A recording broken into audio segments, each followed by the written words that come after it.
अगर किसी ऐसे एग्ज़ाम की तैयारी कर रहे हो जिसमें हिंदी साहित्य का इतिहास पूछा जाता है, तो वो बच्चन सिंह जी वाली हिंदी साहित्य का दूसरा इतिहास ज़रूर पढ़ लेना। दोस्तों, इस तरह की राय आप लोगों को भी ज़रूर मिली होगी। जी हाँ, आज हम बात करने जा रहे हैं बच्चन सिंह जी की पुस्तक हिंदी साहित्य का दूसरा इतिहास के बारे में। तो क्या कारण है कि कहीं ना कहीं से हमें ये राय मिल ही जाती है कि हिंदी साहित्य का दूसरा इतिहास पढ़ लेना।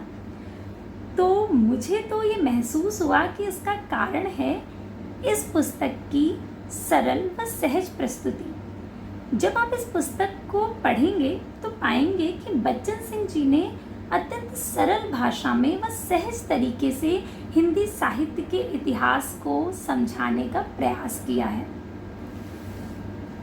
इस पुस्तक में सबसे पहले हम इसकी भूमिका देखते हैं, क्योंकि इस पुस्तक की भूमिका भी बहुत महत्वपूर्ण है। परीक्षाओं में इससे प्रश्न भी पूछे जाते हैं।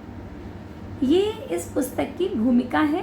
पहली पंक्ति पढ़ देती हूँ कि आरंभ में ही कह दूँ कि न तो आचार्य रामचंद्र शुक्ल के हिंदी साहित्य का इतिहास को लेकर दूसरा नया इतिहास लिखा जा सकता है और न उसे छोड़कर।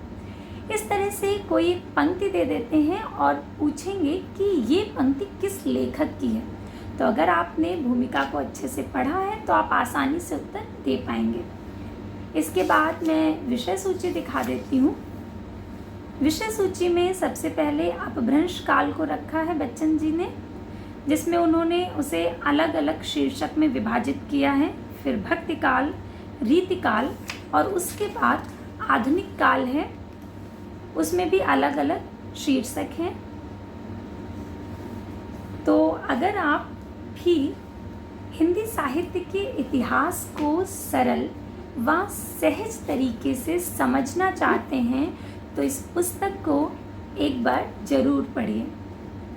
हिंदी साहित्य का दूसरा इतिहास, बच्चन सिंह। धन्यवाद।